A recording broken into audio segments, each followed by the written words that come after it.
Doctor Mizanur Rahman Azhari তার উদ্বোধনী যেই মাহফিলটা হয়েছে, লক্ষ লক্ষ মানুষের সমাহার সেখানে হয়েছে।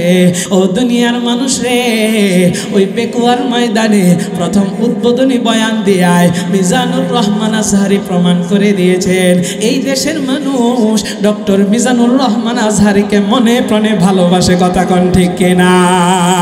মিজানুর রহমান আজহারী আমাদের অহংকার, আমাদের গর্ব। ঠিক তেমনি ভাবে হযরত ওমরের মতো গর্জন দেওয়ার জন্য আল্লামা মামুনুল হক সাহেব, তিনিও আমাদের অহংকার, তিনিও আমাদের গর্ব। আবার মানুষের কলিজার ভিতরে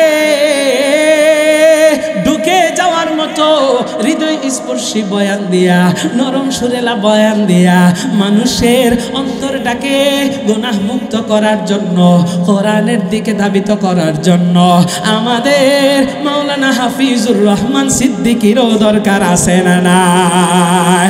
আরে দুনিয়ার মানুষ, তাইলে মিজানুর রহমান আজহারী আমাদের গর্ব, আল্লামা মামুনুল হক আমাদের গর্ব, হাফিজুর রহমান সিদ্দিকী আমাদের গর্ব, চরমনায়ের ফয়জুল করিম ফজলুল করিম আমাদের গর্ব, আমাদের অহংকার। ও দুনিয়ার মানুষ, এই সমস্ত হকপন্থী উলামায়ে কেরামের সাথে আমরা আছি না নাই? ঐক্য চাই, ঐক্য চাই, ঐক্য চাই, ঐক্য চাই, ঐক্য ছাড়া এই সমাজের মুক্তি কোথাও নাই। ঐক্য চাই, ঐক্য চাই, ঐক্য চাই, ঐক্য চাই, ঐক্য ছাড়া এই সমাজের মুক্তি কোথাও নাই। আলেম ওলামা সব যদি ঐক্য হয়ে যায়, ইসলামকে রুখে দেওয়ার সাধ্য কারো নাই। আলেম ওলামা সব যদি ঐক্য হয়ে যায়, ইসলামকে রুখে দেওয়ার সাধ্য কারো নাই। ঐক্য চাই, ঐক্য চাই, ঐক্য চাই, ঐক্য চাই, ঐক্য ছাড়া বাংলাদেশের মুক্তি কোথাও নাই। ঐক্য চাই, ঐক্য চাই, ঐক্য চাই, ঐক্য চাই, ঐক্য ছাড়া ইসলামের শান্তি কোথাও নাই। ঐক্য যদি হতে না পারি আলেম ওলামা আমরা, সুযোগ পেয়ে নাস্তিকরা করে যাবে হামলা, ঠিক কিনা? ঐক্য যদি হতে না পারি আলেম ওলামা আমরা, সুযোগ পেয়ে নাস্তিকরা করে যাবে হামলা।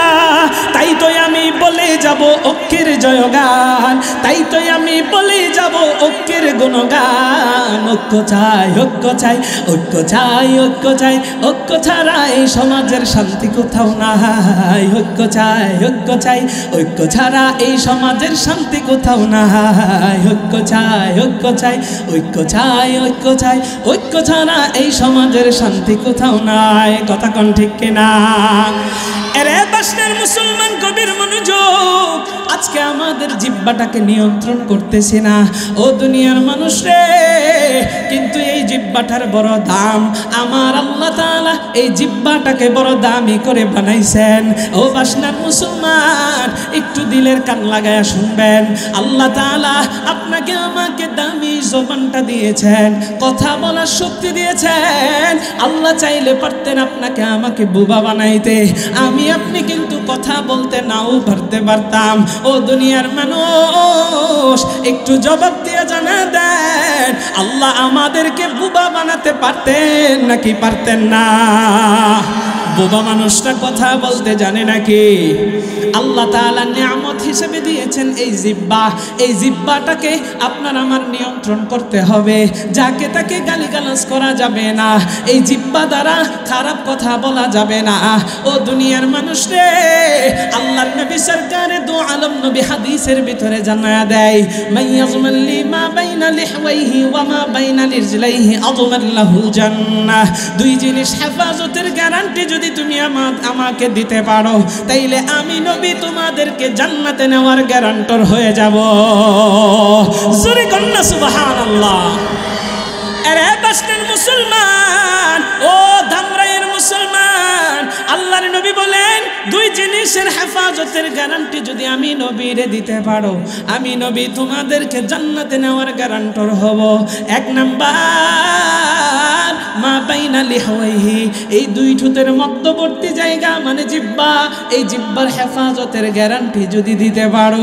ও দুনিয়ার মানুষ রে, আল্লাহর নবী কত সুন্দর অফার দিয়ে রেখেছেন। অফার আমার আপনার খবর নাই, এই দামি জিহ্বাটাকে যেখানে সেখানে লাগাইতেছি, অথচ কোরআন তিলাওয়াত করতে হলে জিহ্বার দরকার আছে, কোরআন তিলাওয়াত করতে গেলে জিহ্বাটা প্রয়োজন আছে। আল্লাহর নামের জিকির হয় এই জিহ্বা দিয়ে। আপনি আমি এই জিহ্বা দিয়ে আমার মহান রবের পবিত্র নাম ও দইরা ডাক দেই। ও দুনিয়ার মানুষ, আমার আল্লাহ তাআলা মায়ের গর্ভেই তো আপনার আমার জিহ্বাটা যেন নাপাক না হয় সেই জন্য সেখানেও হেফাজত করেছেন। আমি আপনি যখন মায়ের গর্ভে ছিলাম, আমার আপনার আপনার আমার জিহ্বাটারে হেফাজত করার জন্য আল্লাহ তাআলা মায়ের গর্ভে নাভি দিয়ে আমাকে আপনাকে খাবার খাওয়াইছেন। জোরে কন্যা সুবহানাল্লাহ। তাইলে জিহ্বার হেফাজতের দরকার আছে না নাই? আর জোরে কোন আছে না নাই? এ ধামরাইয়ের মুসলমান, আল্লাহ তাআলা আপনাকে আমাকে দামি জিহ্বা দিয়েছেন। এই জিহ্বা দিয়ে কাউকে গালি দেওয়া যাবে না, কারণ নবী বলেন সিবাবুল মুসলিমি ফুসুকুন ওয়া কিতালুহুল কুফর। মুসলমানকে গালি দেওয়া ফাসিকি আর হত্যা করা কুফরি। ও দুনিয়ার মানুষ, আজকে আমরা হেলাই খেলাই মানুষকে গালি দিয়া নিজে ফাসিক হইতেছি, গুনাহগার হইতেছি, আবার মুসলমানকে আমরা হেলাই খেলাই হত্যা করে ফেলতেছি। এই সমাজের ভিতরে এখন তো বিচার নাই, বিচার থাকবেও না। কিয়ামতের আগ মুহূর্তে একজন আরেকজন রে অযথাই মেরে ফেলবে, কোনো বিচার থাকবে না। ও দুনিয়ার মানুষ, আমার মায়ার নবী কিয়ামতের আলামত বলতে গিয়া বলেন, কিয়ামতের আগ মুহূর্তে যে যাকে হত্যা করবে, কেন হত্যা করতেছে এটা সে জানবে না, যে মারা যাইতেছে সে কেন হত্যা হয়েছে এটাও সে জানবে না। ও দুনিয়ার মানুষ, তাইলে বর্তমান সময়ে মানুষকে যে অযথাই হত্যা করা হয়, যে হত্যা হয়েছে সেও জানে না, আর যিনি হত্যা করতেছে কাতিল ব্যক্তিটাও জানে না কেন হত্যা করতেছে। ও দুনিয়ার মানুষ রে, অযথাই মানুষকে গালিগালাজ করা যাবে না, মানুষকে হত্যা করা যাবে না। আমার মায়ের নবী, দয়ার নবী, রহমতের নবী জানায়, আল মুসলিমু মান সালিমাল মুসলিমুনা মিন লিসানিহি ওয়া ইয়াদিহি। মুসলমান তো সেই ব্যক্তি যে ব্যক্তির হাত এবং জবান থেকে অপর মুসলমান হেফাজত থাকে। ও দুনিয়ার মানুষ, তাইলে আমাদের প্রকৃত মুসলমান হওয়ার দরকার আছে না নাই? আর জোরে বলেন আছে না নাই? তোরে জানান, ইয়া আইয়ুহাল্লাযীনা আমানু তাকুল্লাহ হাক্কা তুকাতিহি ওয়া লা তামুতুন্না ইল্লা ওয়া আনতুম মুসলিমুন। আমার আল্লাহ বলেন, হে মুমিনগণ, হে ঈমানদারগণ, আমি আল্লাহকে ভয় করো, বলে ভয় করার মতো করো। ও দুনিয়ার মানুষ রে, আল্লাহ বলেন সাবধান, মুসলমান না হয়ে কিন্তু মৃত্যুবরণ করিও না। ও দুনিয়ার মানুষ রে, আমার আল্লাহর নবী জানায় দেয় এই জবানের হেফাজতের ব্যাপারে। আল্লাহর নবী বলেন 2 নাম্বার লজ্জাস্থানের হেফাজত। ওমা বাইনা রিজলাইহি, যেই ব্যক্তি লজ্জাস্থানের হেফাজতের গ্যারান্টি আমি নবীকে দিবে, আল্লাহর নবী জান্নাতে নেওয়ার গ্যারান্টর হবে। লজ্জাস্থানের হেফাজত কেমন কইরা আমি আপনি করব, একটু দিলের কানটা লাগায়া শুনবেন। বর্তমান সময়ে লজ্জাস্থানের হেফাজত আমরা কিন্তু করি না।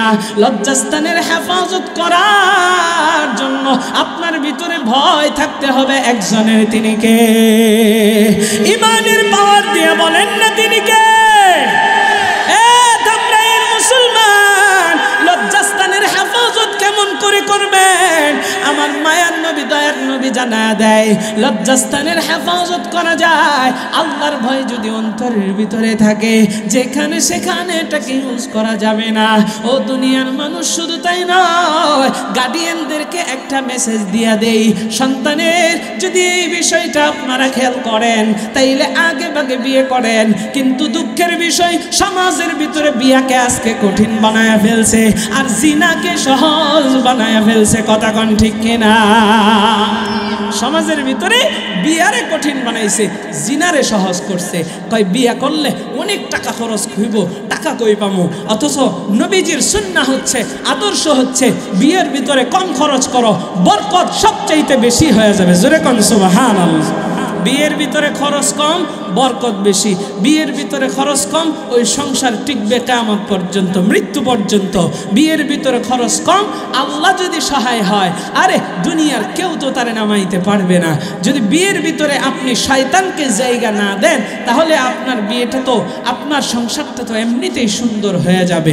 কারণ আল্লাহ তাআলা বলেন, ইন্নাল মুবাযযিরিনা কানু ইখওয়ানাশ শায়াতিন। অপচয় যে করে সে হচ্ছে শয়তানের ভাই। তো শয়তানের ভাই হইয়া বিয়েতে অপচয় যদি আপনি করেন, তাইলে ওই বিয়ের ভিতরে শয়তানে ভর করবে নাকি করবে না? তো যেখানে শয়তান আছে সেখানে কি শান্তি আছে? আরো জোরে কোন আছে? কত রং তামাশা কইরা, ঢোল তবলা বাজাইয়া বিয়েটা কি সুন্দর কইরা করায়, টাকা পয়সা খরচ কইরা শয়তানের ভাই হয়। ইন্নাল মুবাযযিরিনা কানু ইখওয়ানাশ শায়াতিন।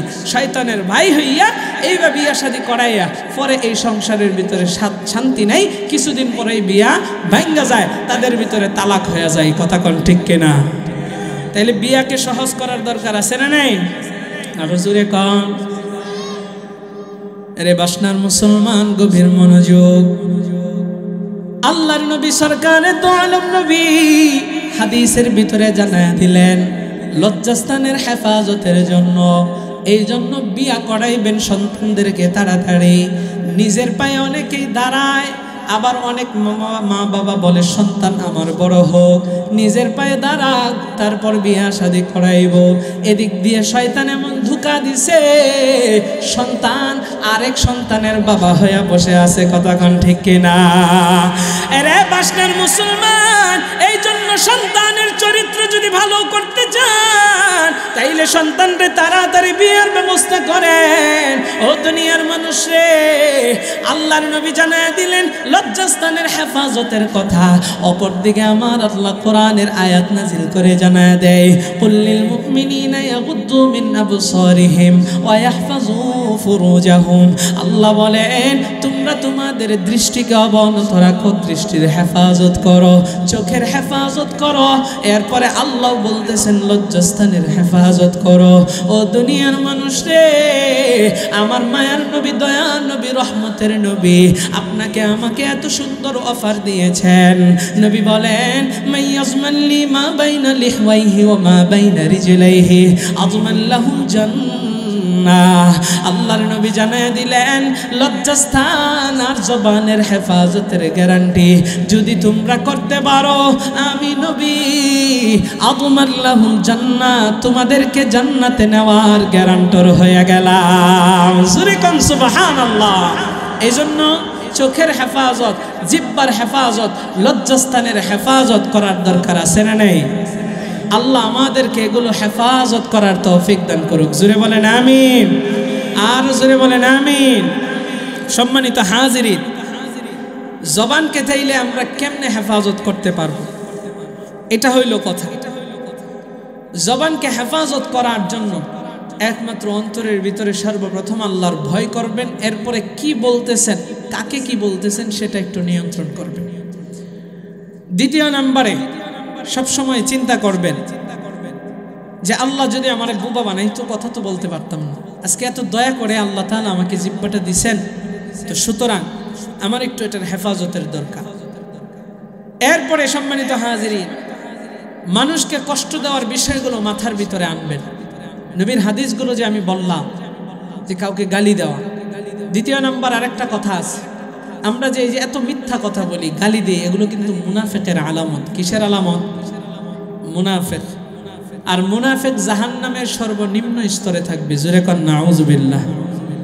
আল্লাহ কোরআনের ভিতরে বলছেন, ইন্নাল মুনাফিকিনা ফিদ দারকিল আসফালি মিনান নার। নিশ্চয় মুনাফিকদেরকে জাহান্নামের সর্বনিম্ন স্তরে রাখা হবে। তার মানে আল্লাহ তাআলা মুনাফিক দিয়া জাহান্নাম উদ্বোধন করবেন। জোরে কর নাউযুবিল্লাহ। মুনাফিকের আলামত, মুনাফিক প্রথমত দুই প্রকার। এক নাম্বার বিশ্বাসগত মুনাফিক, দুই নাম্বার কর্মগত মুনাফিক। বিশ্বাসগত মুনাফিক 6 প্রকার, কর্মগত মুনাফিক 3 প্রকার, মতান্তরে 4 প্রকার। বিশ্বাসগত, যেহেতু মুনাফিকের আলোচনা করছি না, বোঝানোর জন্য শুধু বলছি, বিশ্বাসগত মুনাফিক বাদ দিলাম। কর্মগত মুনাফিকের এই 3 প্রকার মতান্তরে 4 প্রকারের ভিতরে এসেছে। আমানতের খেয়ানত যারা করে এরা হচ্ছে মুনাফিক, মুনাফিকের আলামত। আমানতের খেয়ানত আমাদের সমাজে আছে না নাই? আর জোরে কম, কম না বেশি? মানুষ বিশ্বাস কইরা আমানত দিছে, ভাই আমার এই 10,000 টাকা আপনার কাছে দিলাম, রাইখেন। ওই 10,000 টাকা লুটটা বুটটা খায়া ফেলায়। কথা কোন ঠিক কিনা? আমানতের খেয়ানত করলে। কথার আমানত আছে, যে তোমার কাছে আমি কথার আমানত দিলাম, এই কথাটা কাউরে বইল না, আপনি যে আরেকজনের সাথে বইলা দিলেন, এটা আমানতের খেয়ানত করলে।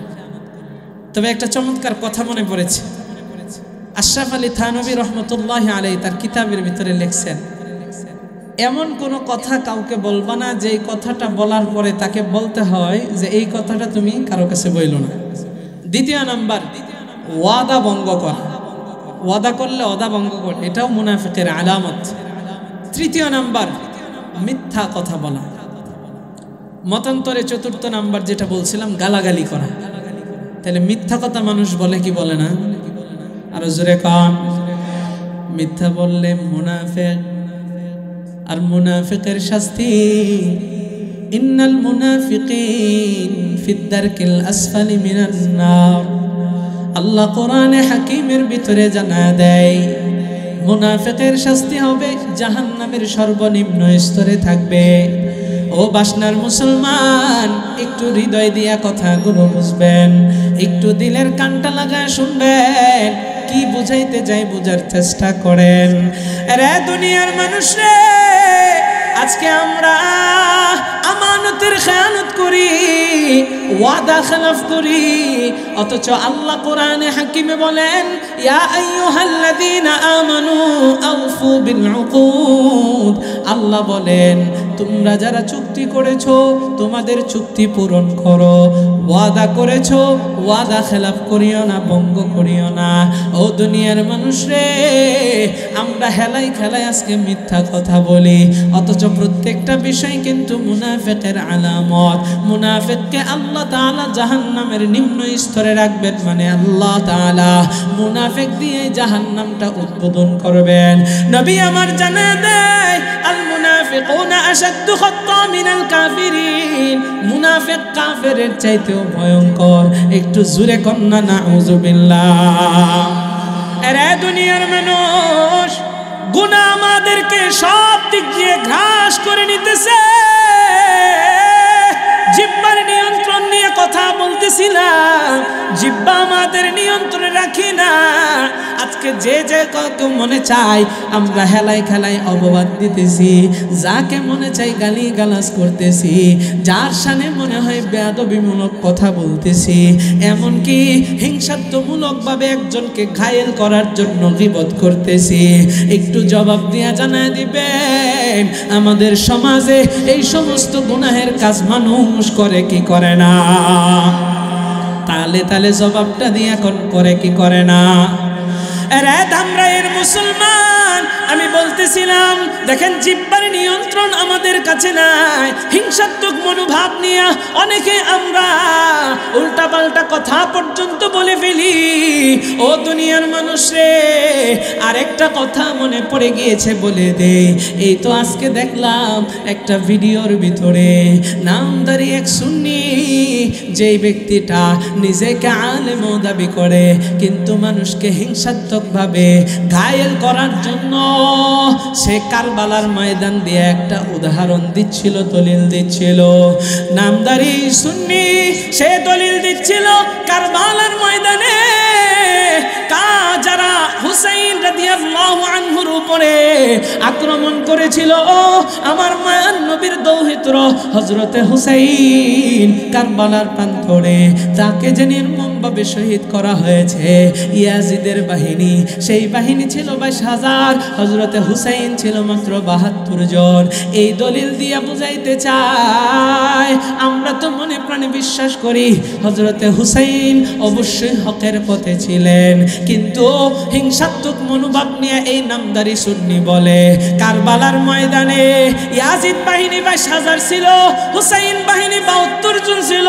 সুতরাং বর্তমান সময়ে কক্সবাজারে বেকুয়ার ময়দানে ডক্টর মিজানুর রহমান আজহারী তার উদ্বোধনী যেই মাহফিলটা হয়েছে, হাজার হাজার শত শত ক্যামেরা ভরে গিয়েছে। শুধু তাই নয়, লক্ষ লক্ষ মানুষের সমাহার সেখানে হয়েছে।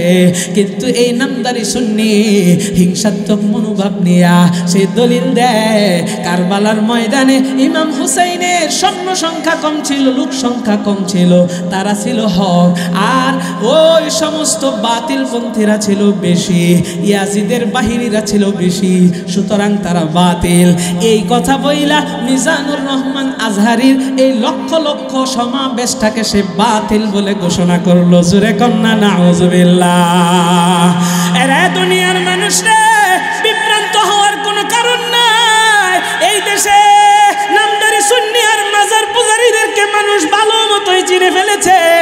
এরা সুবিধাবাদী, এরা যেখানে জিলাপি পায়, যেখানে সিন্নি পায়, সেখানে দৌড়ায়। আর ডক্টর মিজানুর রহমান আজহারীরা মানুষের ভালোবাসা কেড়ে নিয়েছে। ও দুনিয়ার মানুষ রে, ওই বেকুয়ার ময়দানে প্রথম উদ্বোধনী বয়ান দিয়ায় মিজানুর রহমান আজহারী প্রমাণ করে দিয়েছেন এই দেশের মানুষ ডক্টর মিজানুর রহমান আজহারীকে মনে প্রাণে ভালোবাসে। কথা কোন ঠিক কিনা? এরা দুনিয়ার মানুষ রে, মানুষের মানুষ, চারিদিকে তাকাইলে মানুষের মানুষ। ডক্টর মিজানুর রহমান আজহারী আমাদের অহংকার, তিনি আমাদের গর্ব। এই দেশের ভিতরে যে সমস্ত টাকওয়ালা বুদ্ধিজীবী আছে, যারা কথায় কথায় ইংরেজি মারায়, কথায় কথায় আলেমদেরকে ঘায়েল করার চেষ্টা করে, কথায় কথায় ইসলামপন্থীদের বিরোধিতা করে, ওদের মুখে চপটাপট করার জন্য ডক্টর মিজানুর রহমান আজহারীর মতো আলেম আমাদের দরকার আছে না? এরা দুনিয়ার মানুষ। শুধু তাই নয়, মিজানুর রহমান আজহারী আমাদের অহংকার, আমাদের গর্ব। ঠিক তেমনি ভাবে হযরত ওমরের মতো গর্জন দেওয়ার জন্য আল্লামা মামুনুল হক সাহেব, তিনিও আমাদের অহংকার, তিনিও আমাদের গর্ব। আবার মানুষের কলিজার ভিতরে ঢুকে যাওয়ার মতো হৃদয় স্পর্শী বয়ান দিয়া, নরম সুরেলা বয়ান দিয়া মানুষের অন্তরটাকে গুনাহ মুক্ত করার জন্য, কোরআনের দিকে ধাবিত করার জন্য আমাদের মাওলানা হাফিজুর রহমান সিদ্দিকীরও দরকার আছে না নাই? এরা দুনিয়ার মানুষ। তাইলে মিজানুর রহমান আজহারী আমাদের গর্ব, আল্লামা মামুনুল হক আমাদের গর্ব, হাফিজুর রহমান সিদ্দিকী আমাদের গর্ব, চরমনায়ের ফয়জুল করিম ফজলুল করিম আমাদের গর্ব, আমাদের অহংকার। ও দুনিয়ার মানুষ, এই সমস্ত হকপন্থী উলামায়ে কেরামের সাথে আমরা আছি না নাই? আর জোরে কোন আছি না নাই? তাদের বিরুদ্ধে কখনো কলম ধরব না। উলামায়ে কেরামদের নামে কখনো বদনাম বলবো না। কারা কারা রাজি আছেন দুইটা হাত তুলে আল্লাহরে দেখা দেন। লিল্লাহি তাকবীর, লিল্লাহি তাকবীর। আল্লাহ আমাদেরকে আলেমের সঙ্গী হিসাবে কবুল করুক। জোরে কোন আমিন। এরা বাসনার মুসলমান। তাইলে জবানের হেফাজত নিয়ে বলছিলাম, কারো বিরুদ্ধে মিথ্যা অপবাদ দিব না। ও দুনিয়ার মানুষ রে, মিথ্যা এমন এক ভয়ঙ্কর কাজ, এমন ভয়ঙ্কর কাজ, এই মিথ্যা কথার জন্য আমি আপনি মুনাফিক হয়ে যাচ্ছি, জাহান্নামী হয়ে যাচ্ছি। মিথ্যা অপবাদ আমার মায়ের নবীর উপরে কাফেররা দিত, আমার নবী কেমন কষ্ট পাইতো। একটু দিলের কান লাগায় শুনবেন কি বুঝাইতে চাই। নবী আমার ছিলেন আলামিন, কাফেররা নবীর উপাধি দিয়েছে। নবী আমার সত্যবাদী, নবী আমার আমানতদার, নবী আমার কখনো মিথ্যা কথা বলতেন না। আমার মায়ের নবীরে সবাই বিশ্বাস করত। কিন্তু যখন তিনি ইসলামের দাওয়াত দেওয়া শুরু করে দিলেন, কোরআনের হক কথা বলার যখন শুরু করে দিলেন, তখন কাফেররা আমার মায়ের নবীর উপরে মিথ্যা অপবাদ দেয়। কি অপবাদ দেয়? তারা বলে নবী জাদুকর, নবী মিথ্যা কথা বলে। নবী আমার কি অপবাদ নবীর উপরে দেয় একটু একটু বুঝেন। নবীরে আমার জাদুকর বইলা তারা গালি দেয়। আমার মায়ার নবীর বিরুদ্ধে এমন ভাবে তারা লাগে যে তারা ছড়াইতে থাকে, ওই কাফেররা বলতে থাকে মুহাম্মদ পাগল, মুহাম্মদ হচ্ছে জাদুকর, মুহাম্মদের কাছে যদি কেউ যাও তাইলে ধ্বংস হয়ে যাইবা। মুহাম্মদ এমন এক জাদুকর, স্বামী স্ত্রীর ভিতরে বেজাল লাগায়া দেয়। ও দুনিয়ার মানুষ রে, কাফেররা আমার মায়ের নবীর উপরে এমন অপবাদ দেয়, একটু দিলের কান লাগায়া শুনবেন। আমার মায়ের নবী, দয়ার নবী, রহমতের নবীর উপরে যতই অপবাদ দেওয়া হোক না কেন, মানুষকে কিন্তু দূরে সরাইতে পারে নাই। কিন্তু মিথ্যা অপবাদ দেওয়ার কারণে কিছু কিছু মানুষ এই কথাগুলো কিন্তু বিশ্বাস করেছে। ও দুনিয়ার মানুষ, আমি আপনি যে আজকে মিথ্যা ছড়াই, এ দেখেন এটার ভয়াবহতা। আল্লাহর নবী, বিশ্ব নবী, সরকারে দু আলম নবী একদিন রাস্তা দিয়ে হাইটা হাইটা যাইতেছে, হঠাৎ করে দেখে একজন বুড়ি মানুষ ঘরের ভিতরে কাপড়গুলো সবকিছু গুছাইয়া ঘরের দরজার ভিতরে সে বসে আছে। নবী আমার যখন সামনে দিয়ে যায়, ওই বুড়ি মহিলাকে দেখা নবীর মায়া লাইগা যায়। আমার মায়ার নবী, দয়ার নবী ওই বুড়ির সামনে এসে বলে, মা আপনি পুটলা নিয়ে কেন বসে আছেন গো মা, আপনি কোথায় যাইতে চান? বুড়ি ডাক দিয়া কয়, গণ ও পথিক, আমি টুপলা নিয়ে বসে আছি, আমি আমার এই বাড়িটা ছাইরা দূরে এক জায়গায় চলে যাইতে চাই। নবী জিজ্ঞাসা করে, কেন যাইতে চান? বলে, মদিনার ভিতরে, মক্কার ভিতরে এমন একজন জাদুকর এসেছে, যেই জাদুকর সংসার ভিতরে বেজাল লাগায়, যেই জাদুকর আমার বাপদাদার ধর্ম ত্যাগ করায়া তার ধর্মে আমাদেরকে নিয়ে যাবে। এই জাদুকর থেকে বাঁচার জন্য আমি একাই, আমার সন্তান নাই, ছেলে সন্তান নাই, মেয়ে সন্তান নাই, স্বামী নাই, কেউ নাই, আমি একাই ভয়ে এই বাড়িটা ছাইরা চইলা যাইতেছি। আমার মায়ার নবী, দয়ার নবী, রহমতের নবী এই মহিলার গালিগুলো গোপনে গোপনে হজম করছে। ও দুনিয়ার মানুষ রে, দেখেন নবী আমার এতগুলো গালি খাইলো এই মহিলার কাছ থেকে, এরপরে একটু টু শব্দ করে নাই, বরং আমার মায়ের নবী বলে, মা আপনার যেহেতু সন্তান নাই, দেন এই পুটলাটা আমি আগায়া দেই আমার মাথার ভিতরে কইরা, যেখানে আপনি যাইবেন সেই পর্যন্ত পৌঁছায়া দে। জোরে কন্যা সুবহানাল্লাহ। এরা ধামরাইয়ের মুসলমান, নবী আমার এবার সেই বুড়ির পুটলাটা মাথার ভিতরে নিলেন। নবীকে কিন্তু গালাগালি করেছে এই বুড়ি। আসলে নবী আমার বুঝেছেন এই মিথ্যা অপবাদগুলো কাফেররা ছড়ায়া দিছে। ও দুনিয়ার মানুষ রে, আমার মায়ার নবী পুটলাটা নিয়ে সামনের দিকে ছুটতে লাগলেন। হাঁটতে হাঁটতে মহিলা যেই জায়গায় যাবে বলেছে সেই জায়গা পর্যন্ত মহিলার এই টুপলাটা মাথা থেকে মাথার ভিতরে নিয়ে নিয়া সেই জায়গা পর্যন্ত পৌঁছায়া দিলেন। এবার আমার মায়ার নবী পুটলাটা রাইখা যখন বিদায় নিবে মহিলার কাছ থেকে, মহিলা আমার মায়ার নবীর ধইরা কয়, বাবা তুমি আমার সন্তানের মতো, তুমি আমার সন্তানের মতো আমার পুটলাটা নিয়া এখান পর্যন্ত হাইটা হাইটা আইসা আমারে যে তুমি আগায়া দিলা, ও সন্তান আমার, আমাকে তোমার পরিচয়টা না দিয়া যাইও না, তোমার পরিচয়টা একটু আমাকে দাও। এবার নবী আমার মহিলাকে ডাক দিয়া বলে, মা আপনাকে তো আমার পরিচয় অবশ্যই দিব, কিন্তু দুনিয়ার মানুষ, আমার মায়ার নবী, দয়ার নবী, রহমতের নবী ওই মহিলাকে পরিচয় দেওয়ার সময় বলে, মা আপনি যে কিছুক্ষণ আগে গালাগালি করেছেন, যার ভয়ে আপনি এখানে ছুটে চলে এসেছেন, ওই জাদুকর যাকে আপনি বলেছেন, আমি কোনো জাদুকর নই মা, আমি সেই মুহাম্মদ আপনার সামনেই দাঁড়ায় আছি। ও মা আপনি যদি চান, রাগ যদি আপনার থাকে, আমাকে আপনি মারেন। আরে দুনিয়ার মানুষ রে, ওই বুড়ি ডাক দিয়ে কয়, ও ছেলে তুমি এটা কি শুনাইলা? তোমার কথা আমি শুনেছি, তুমি নাকি জাদুকর, তুমি নাকি পাগল, তুমি নাকি খারাপ, তুমি নাকি মানুষের সংসারের ভিতরে বেজাল লাগাও, তুমি নাকি বাপদাদার ধর্ম থেকে মানুষকে জোর কইরা নিজের ধর্মে আনো। ও ছেলে, আমি যা জানতাম সবই তো ভুল জানতাম, সবই মিথ্যা কথা। ও ছেলে, আমি তোমার আজকের আখলাক দেখিয়া, চরিত্র দেখিয়া আমার আর সন্দেহ নাই, এখনই তুমি আমারে পড়ায়া দাও লা ইলাহা ইল্লাল্লাহু মুহাম্মাদুর রাসূলুল্লাহ। সুরে বলেন না আল্লাহু আকবার। এরা দুনিয়ার মানুষ রে, আমার মায়ার নবীর উপরে মিথ্যা অপবাদ দেওয়া হয়তো, এই জন্য নবী বলেন কাফা বিল মারই কাযিবান আন ইউহাদ্দিসা বিকুল্লি মা সামিআ। কারো কাছ থেকে কিছু শুই নাই, সাথে সাথে বড় আরম্ভ কইরো না। যেটা আমাদের স্বভাব, বলা আরম্ভ কইরা দে, যাচাই বাছাইও করি না। নবী বলেন যদি কারো কাছ থেকে কিছু শুই নাই বলা আরম্ভ কইরা দাও, এটাই মিথ্যাবাদী হওয়ার জন্য যথেষ্ট। তাইলে আমাদের প্রত্যেকটা বিষয় যাচাই বাছাই করে গণহারে মানুষকে গালাগালি করা যাবে না, মানুষের বিরুদ্ধে বলা যাবে না, মিথ্যা বলা যাবে না।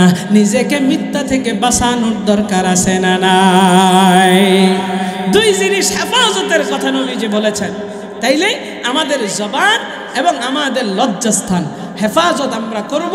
তো নবী বলেন আজমাল্লাহুল জান্নাহ, তুমি জান্নাতে চলে যাইবা, জান্নাতের গ্যারান্টার আমি নবী হব। তাইলে এই দুই জিনিসের হেফাজত আমরা করতে চাই কি চাই না?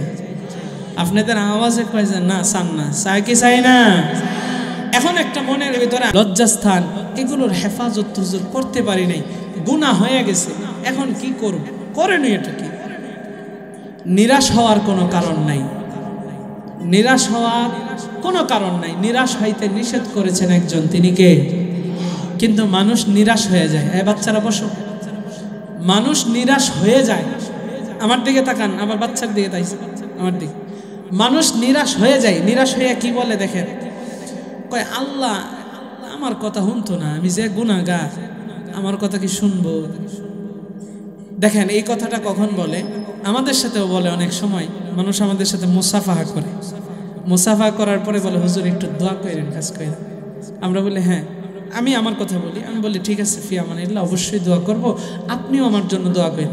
হুজুর আমি গুনাহগার মানুষ, আমার কথা কি আল্লাহ শুনবো? আমার মুনাজাত কি আল্লাহ কবুল করব? এরকম কথা সমাজে বলে কি বলে না? আপনাদের আওয়াজে কয় না, কয় কি কয় না? একটু জোরে আওয়াজ দিলে, জোরে কথা বললে কি ভয় লাগে আপনাকে? হ্যাঁ, নির্বাচনের সময় ঠিকই তো চিল্লান, 5 টাকার কালো চা পাইয়া, 100 টাকার কালো নোট পাইয়া, 500 টাকার কালো নোট পাইয়া, এমন চিল্লান, ভালো গলাটা নিয়ে বের হয়েছেন, সন্ধ্যাবেলায় আর কথাই বলতে পারেন। কথা কোন ঠিক কিনা? তাহলে এখন আওয়াজ দিতে এত ভয় কে? একটু জোরে সোরে কথা কয়েন, তাহলে আলোচনাটা কথা করতে আমাদের সুবিধা হবে। সম্মানিত হাজিরিন, নিরাশ হওয়া যাবে না। এই যে আপনি বলতেছেন আমার কথা কি আল্লাহ শুনবো, আপনার নিয়তের ভিতরেও ঢুকছে আরেক বেজাল। কি বেজাল? আপনি বলতেছেন আল্লাহ শুনতো না, তো আল্লাহ শুনবো কেমনে? বুঝেন নাই? এই জন্য আল্লাহ বলেন নিরাশ হইও না। কুল ইয়া ইবাদিয়াল্লাযীনা আসরাফু আলা আনফুসিহিম লা তাকনাতু মির রাহমাতিল্লাহ। এরে দামরাইয়ের মুসলমান, গভীর মনোযোগ। আল্লাহ তাআলা আপনাকে আমাকে নিরাশ হতে নিষেধ করেছেন। আল্লাহ বলেন ইয়া ইবাদি, হে আমার আদরের বান্দা বান্দিরা, আলা আনফুসিহিম আল্লাযীনা আসরাফু আলা আনফুসিহিম, যারা নিজেদের নফসের উপরে জুলুম করেছো, অত্যাচার করেছো, মানে গুনাহ করেছো, লা তাকনাতু মির রাহমাতিল্লাহ, আমি আল্লাহর রহমত হতে নিরাশ হইও না। রে দুনিয়ার মানুষ রে, আল্লাহ বলেন নিরাশ হইও না। এরপরে আল্লাহ তাআলা জানা দেয়, আল্লাহ পরের আয়াতে কারিমার ভিতরে জানা দেয়, নিশ্চয় আমার আল্লাহ তাআলা আপনাকে অবশ্যই ক্ষমা করবে। নিরাশ না হইয়া আল্লাহর কাছে যদি আপনি আমি চাওয়ার মতো চাই, ক্ষমা যদি চাই, আমার আল্লাহ বান্দাকে ক্ষমা করার প্রতিশ্রুতি দিয়েছেন। জোরে কন্না সুবহানাল্লাহ। ইন্নাল্লাহা ইয়াগফিরুয যুনুবা জামিআ। ও দুনিয়ার মানুষ রে, আমার আল্লাহ ক্ষমাশীল, আমার আল্লাহ আল্লাহ দয়াশীল, আল্লাহর মতো ক্ষমাশীল দয়াশীল কেউ নাই। আল্লাহ তাআলার কাছে বান্দা চাওয়ার মতো চাইলে আল্লাহ ফিরাইয়া দিবে না। কিন্তু আমি আপনি আজকে নিরাশ হইয়া বলি আল্লাহকে আমার দোয়া কবুল করবনি, নিয়তের ভিতরে ঢুকছে ভেজাল। যদি নিয়তে ভেজাল ঢুকে তাইলে কিন্তু প্রতিদান পাবেন না। বুখারী শরীফের প্রথম নাম্বার হাদিস, ইন্নামাল আমালু বিন্নিয়াত। এই হাদিসের বর্ণনাকারী কে জানেননি? এই হাদিস যিনি বর্ণনা করেছেন তিনি হচ্ছেন আমার মায়ার নবীর সাহাবী, জান্নাতের সুসংবাদ প্রাপ্ত সাহাবী, আশারায়ে মুবাশশারা, যারা 10 জন সাহাবী জান্নাতের সুসংবাদ পেয়েছেন তাদের ভিতরে একজন, যিনি খলিফা ছিলেন, যিনি আমিরুল মুমিনিন ছিলেন, হযরতে ওমর বলেন আমি এই হাদিসটা আমার মায়ার নবীর জবান থেকে নিজ কানে শুনতে পেয়েছি। সুবহানাল্লাহ। এই হাদিসের বর্ণনাকারী হযরতে ওমর এই হাদিসটা নবীর জবান থেকে নিজ কানে শুনেছে। ইন্নামাল আমালু বিন্নিয়াত, সমস্ত আমলের প্রতিদান আল্লাহ তাআলা আপনার নিয়তের উপরে নির্ভরশীল করিয়াই দিবেন। নিয়ত যদি সাফ হয়, আমল যদি আপনার নিয়ত পাকাপোক্ত হইয়া হয়, প্রতিদান অবশ্যই পাবেন। কারণ নবীজি বলেছেন, নবীজির কথা সত্য নাকি মিথ্যা? আপনাদের আওয়াজটা ভালো লাগতেছে না, জোরে কন, সত্য নাকি মিথ্যা? আরে দুনিয়ার মানুষ রে, আমার মায়ার নবী বলেছেন আল্লাহ নিয়তের উপরেই প্রতিদান দিবেন। আপনি আমি প্রতিদান পাই না কারণ নিয়তের ভিতরে ভেজাল। দান করি তো লোক দেখানো দান করি, একটা আমল করি তো লোক দেখানো করি, নামাজ পড়ি তো লোক দেখানো করি। লোক দেখানো আমল করলে আবার আরেক শাস্তি। আমার আল্লাহ বলেন ফাওয়াইলুল লিল মুসাল্লিন আল্লাযীনা হুম আন সালাতিহিম সাহুন আল্লাযীনা হুম ইউরাউন। আল্লাহ বলেন যারা লোক দেখানো ইবাদত করে আমার আল্লাহ তাদেরকে ওয়াইল নামক জাহান্নামের ভিতরে নিক্ষেপ করবেন। নাউযুবিল্লাহ।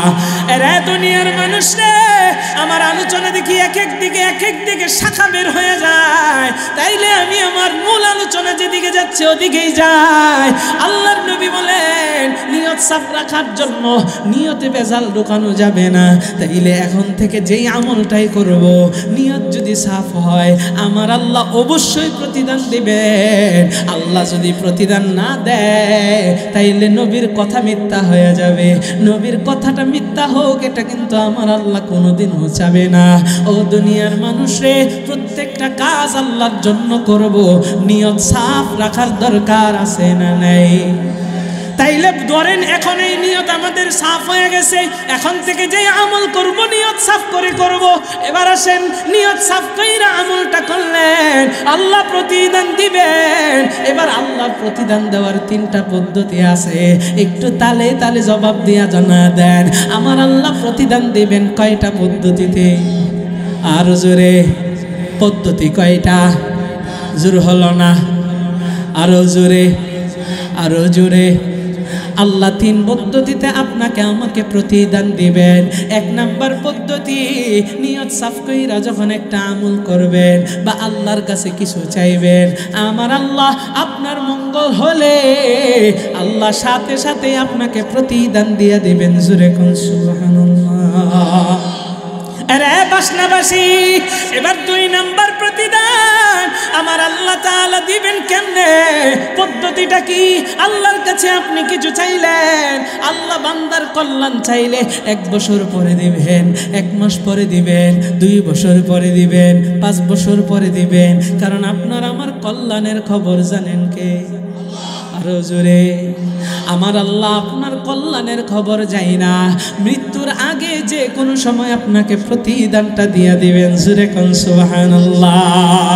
তাইলে গেল 2 পদ্ধতি শেষ। 3 নাম্বার পদ্ধতি, আমার মায়ার নবী, দয়ার নবী, রহমতের নবী জানায় আমার আল্লাহ বান্দারে নিরাশ করবে না। আরে দুনিয়ার মানুষ রে, একটু দিলের কান লাগায়া শুনে আপনি যখন নিয়ত সাফ কইরা ভালো একটা আমল করবেন, আমার আল্লাহ 3 নাম্বার পদ্ধতি হলো কেমনে প্রতিদানটা দিবে, এটা এই দুনিয়ার জমিনে আপনি পাবেন না। আমার আল্লাহ যদি দুনিয়াতে আপনারে সব দিয়া দেয়, তাইলে আপনার আর আমার কাফেরের মধ্যে পার্থক্য কি? কারণ কাফেরের জন্য হলো দুনিয়া, আপনার আমার আখিরাত হলো, আপনার আমার জান্নাত হলো আসল। ও দুনিয়ার মানুষ, একটু দিলের কান লাগায় বুঝেন, আমার আল্লাহ তাআলা এই পৃথিবীর জমিনে আপনাকে আমাকে সেই প্রতিদান দিবেন না, কিন্তু ওয়াদা অবশ্যই প্রতিদান দিবেন। 3 নাম্বার পদ্ধতি, আমার আল্লাহ কাল কিয়ামতের ময়দানে কঠিন সেই হাসরের দিনে আপনি আমি যখন বিপদের ভিতরে পইরা যাইব, আমার রব সেই দিন বান্দাকে বাঁচানোর জন্য, বান্দাকে মাফ করার জন্য, বান্দারে জান্নাত দেওয়ার জন্য উসিলা খুঁজবেন, উসিলা। আল্লাহ সেই দিন ডাইকা ডাইকা বলবে, রে বান্দা, আজকে বিপদের ভিতরে পড়েছিস, যা যা যা, ওই যে দুনিয়াতে ভালো আমলটা করছি প্রতিদান দেই নাই, আজকের দিনের জন্য আটকায় রাখছি, যা এই প্রতিদানটা দিয়া তোরে আমি জান্নাতি হিসাবে ঘোষণা করে দিলাম। আর জোরে কন্যা সুবহানাল্লাহ।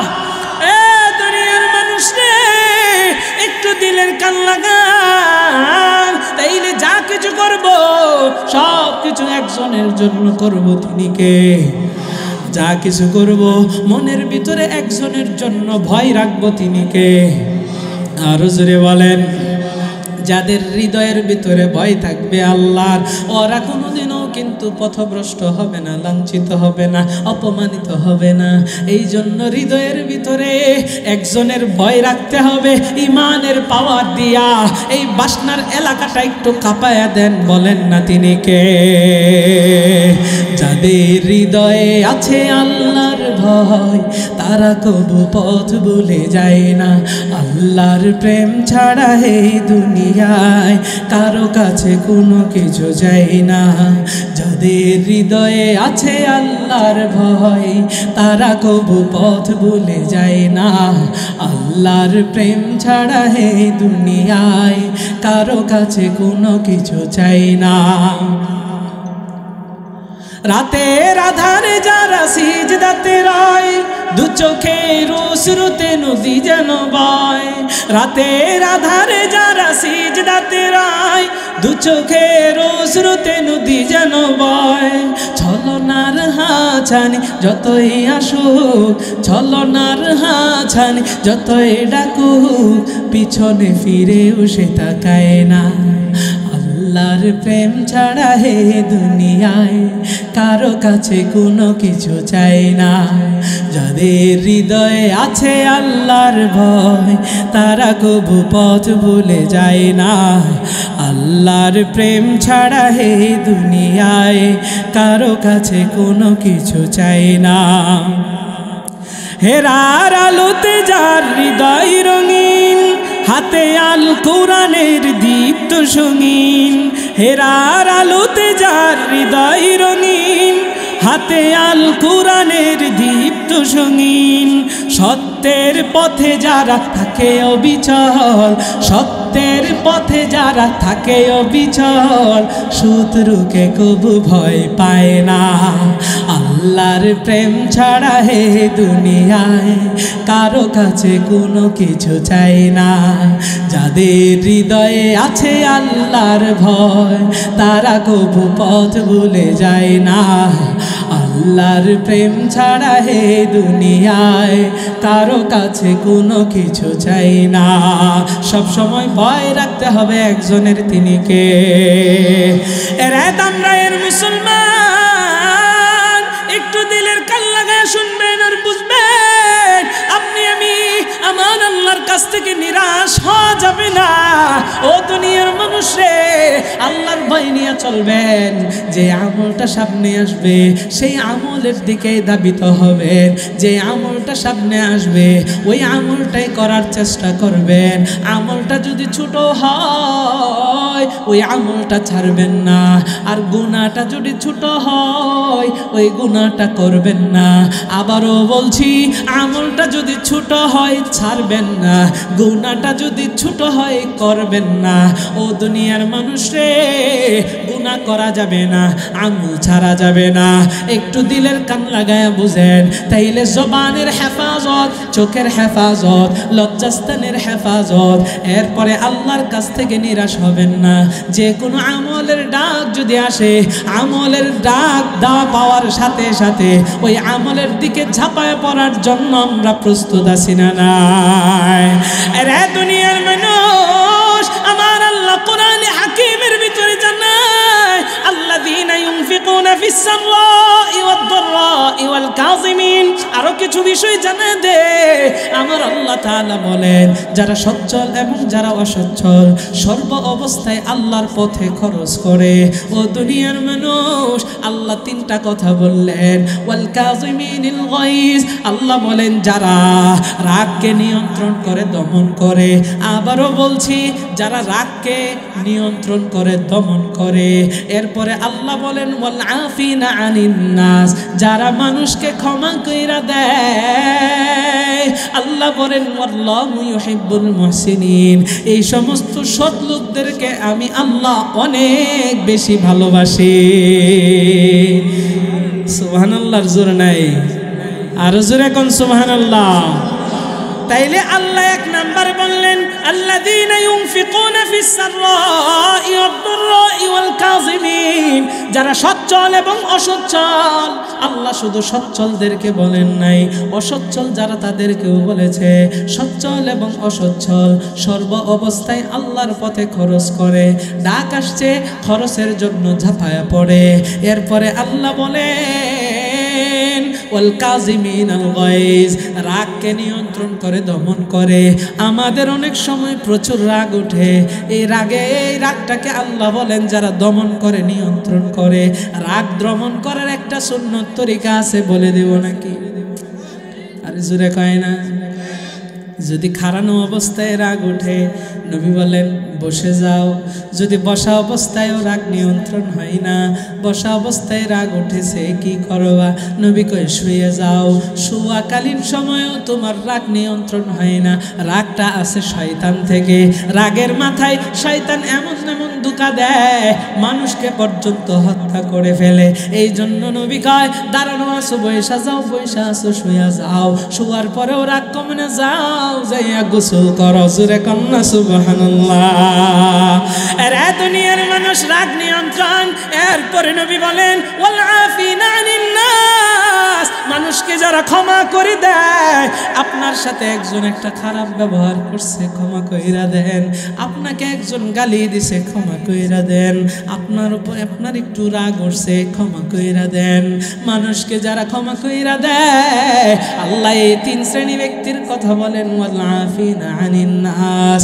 আমার আল্লাহ তাআলা বলেন ক্ষমা কইরা যারা মানুষকে দেয়, আল্লাহু ইউহিব্বুল মুহসিনিন, আমি আল্লাহ এই সমস্ত সৎ লোকদেরকে অনেক ভালোবাসি। তাদের উপরে আমি আল্লাহ রাজি খুশি হইয়া যাই। জোরে কন্যা সুবহানাল্লাহ।